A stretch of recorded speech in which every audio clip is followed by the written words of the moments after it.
Jackie Chan doesn't expect the invitation. That's what makes it dangerous. He's standing near the edge of the ring, hands clasped loosely behind his back, posture relaxed in a way that looks casual but isn't. He's listening, watching, absorbing the rhythm of the room the way he always does. Then the voice cuts through the noise. "Hey, you, come here." The crowd reacts before Jackie does. Las Vegas, late 1980s. This isn't a movie event. Not a film set. Not choreography. It's a promotional exhibition. A hybrid spectacle where fighters from different disciplines gather to display confidence as much as skill. Bright lights, cameras, journalists, sponsors. A crowd hungry for contrast. Boxing royalty is in the ring. A world champion. Big, broad, effortlessly loud. A man whose presence bends the room toward him without effort. Jackie Chan is here as a guest. Not to perform. Not to demonstrate. Just to observe. That's how he prefers it. The champion leans against the ropes and looks down at Jackie. Up close, the size difference is undeniable. The champion smiles. Not cruelly, but with certainty. "You're smaller than I thought," he says into the microphone. "You're just skin and bones." Laughter ripples through the crowd. Not malicious. Instinctive. Jackie smiles politely. He doesn't bristle. He doesn't correct him. He steps forward. The announcer hesitates. "This is just for fun," he says quickly. "No contact." The champion waves him off. "I just want to see something," he says. The crowd leans in. Phones rise. Cameras adjust. Jackie steps up to the apron. The champion gestures. "Come on," he says. "Let the people see." Jackie pauses for half a second. He understands the optics, the pressure, the way moments like this can spiral. But he also understands something else. Walking away would be misread. Jackie climbs into the ring. No flirtist. No bravado. Just a calm step through the ropes. The crowd cheers louder now. This wasn't planned, which makes it irresistible. Close, the contrast is stark. The champion is massive. Jackie looks compact, loose, almost fragile by comparison. The champion circles him slowly. Not threatening. Performative. "Don't worry," he says. "I won't hit you." More laughter. Jackie nods. "Thank you," he says. That gets a chuckle. The champion stops in front of him. "You do movies," he says. "I do real fighting." Jackie meets his eyes. "Yes," he says. "Different jobs." The champion grins. "You think your stuff works in here?" Jackie doesn't answer immediately. He looks around the ring. The ropes. The canvas. The crowd. Then back at the champion. "It depends," he says. "What do you want to see?" The champion laughs. "I want to see how you'd handle someone like me," he says. "Up close." The announcer shifts nervously. "Let's keep it friendly," he says. Jackie nods. "Friendly," he agrees. The champion raises his hands in an exaggerated boxing guard. He takes a half step forward. "Go ahead," he says. "Show me something." Jackie stays still. Hands down. Relaxed. That unsettles a few people. The champion faints. Just a twitch of the shoulder. The crowd gasps instinctively. Jackie doesn't move. The champion steps closer. Not attacking. Invading space. Testing. Jackie shifts his weight subtly. Barely visible. "See," the champion says to the crowd. "No fear." Jackie smiles faintly. "It's not fear," he says. "It's listening." That line doesn't land immediately, but it sticks. The champion suddenly reaches out. Not a punch. A shove. Light. Almost playful. But real. Jackie moves. Not back. To the side. The shove meets nothing. The champion's arm extends farther than intended. His balance wavers for a fraction of a second. Barely noticeable. But Jackie notices. The champion laughs it off. "Fast," he admits. "But speed isn't power." Jackie nods. "True," he says. He steps closer now. Not aggressively. Precisely. The crowd quiets. Something has changed. Jackie raises one hand. Palm open. He places it lightly against the champion's chest. Not striking. Just touching. The champion stiffens instinctively. "Hey," he says. Careful. Jackie doesn't push. He just shifts his stance.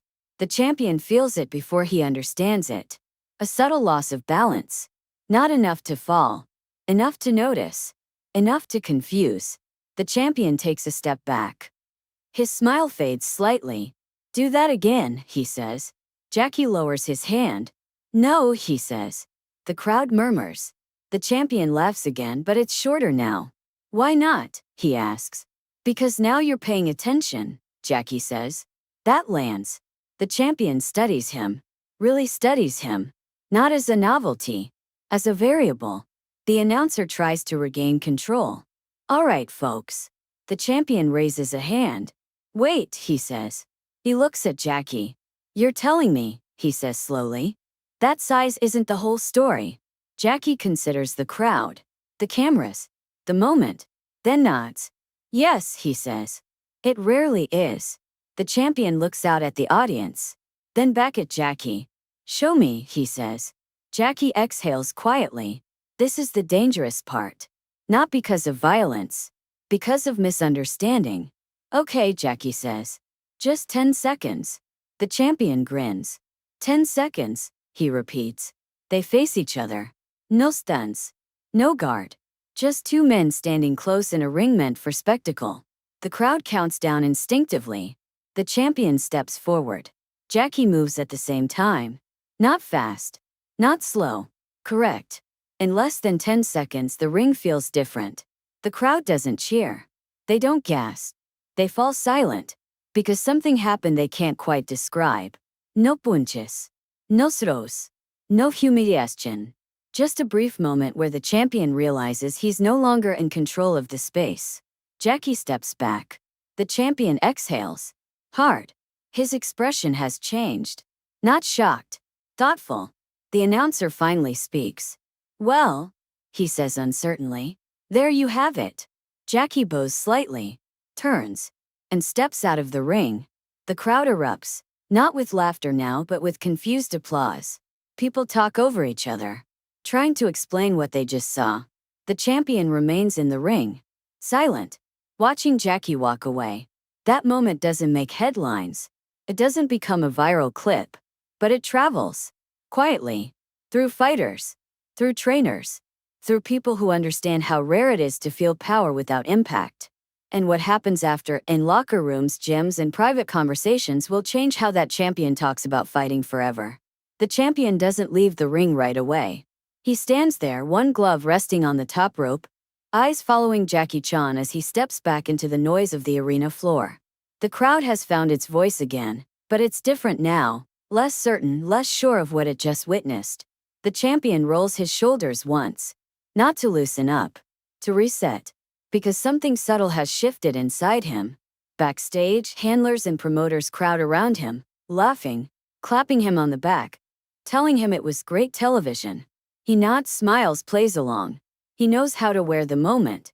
He's worn moments like this his whole life. But when he finally reaches the locker room and the door closes behind him, the noise drops away. Silence returns. And in that silence, the questions arrive. He replays the 10 seconds again and again. Not the words. Not the crowd. The space. The way it vanished. The way he stepped forward confident. And suddenly realized he wasn't deciding anything anymore. That feeling is new. Uncomfortable. Educational. A trainer knocks lightly and steps in. You okay? He asks. The champion nods. Yeah, he says.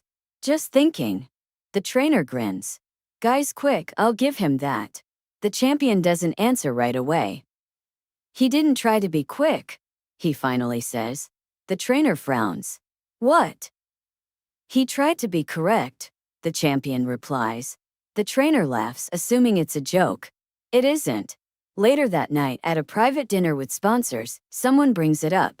So, a man says, raising a glass. What did you think of the movie, guy? The champion smiles politely. He listens well, he says. The table laughs. But one person at the end, another fighter, doesn't. He leans in slightly. What do you mean? He asks. The champion meets his eyes. I mean, he says slowly. He heard me coming before I moved. That ends the laughter. Meanwhile, Jackie's night unfolds quietly. He leaves the venue early, slipping past side exits and unlit hallways, declining invitations and interviews with the same gentle courtesy he always uses. To him, the moment is already over. It served its purpose. That's enough. Back at his hotel, Jackie sits by the window and stretches carefully, methodically. He doesn't replay the moment the way the champion does. He doesn't need to. He already knows what happened. What he thinks about instead is what didn't happen. No skelastion. No injury. No misunderstanding that turned ugly. That matters. The next morning, word has traveled, but not loudly. Fighters talk among themselves. Trainers mention it casually. Someone says, "Did you hear what happened last night?" Another replies, "Yeah, weird." Weird is the word they use when something doesn't fit the model. The champion's gym feels different when he returns. Same equipment. Same posters. Same smell. But his eyes catch things they didn't before. How much tension people carry. How often power substitutes for awareness. How many drills reward force over position. He doesn't announce changes. He just makes them. He starts asking fighters to slow down. They complain at first. "This isn't how we train," one says. The champion nods. "I know. Then why are we doing it?" He thinks of the ring. The space. The moment he wasn't in charge anymore. Because speed hides mistakes, he says. Slowness shows them. They don't understand yet. But they listen. A month later, a young fighter corners him after practice. "You're different," the fighter says. The champion shrugs. "Maybe I'm paying attention." "To what?" "To when I don't have answers," he says. The fighter blinks. That's not how champions are supposed to talk. On another continent, Jackie moves on to his next project. Another set. Another crew. Another day of careful planning. But something small has changed here too. He notices fighters on set asking more questions. Stunt performers adjusting spacing more carefully. Directors giving him a little more room to explain why something works, not just how. He never mentions the ring. But the lesson travels with him anyway. Months later, at a different event, the champion and Jackie cross paths again. No spotlight this time. No microphones. Just a hallway, a handshake, and a brief smile of recognition. "Good to see you," the champion says. Jackie nods. "You too." They stand there for a moment. The champion hesitates. Then says quietly, "You didn't embarrass me." Jackie looks at him. "That wasn't my job," he says. The champion exhales, relief visible in the smallest way. "Thank you," he says. Jackie bows slightly. Years pass. That moment in the ring never becomes a clip people share. It doesn't fit highlight reels. But it becomes something else. A reference point. When fighters argue about size.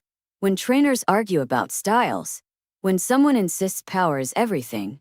Someone eventually says, "I saw something once." And the conversation changes. The champion retires with his reputation intact. Strong. Respected. But different. When asked late in his career what surprised him most, he doesn't mention losses or wins. He mentions space. "The day I realized I could lose control without being hit," he says.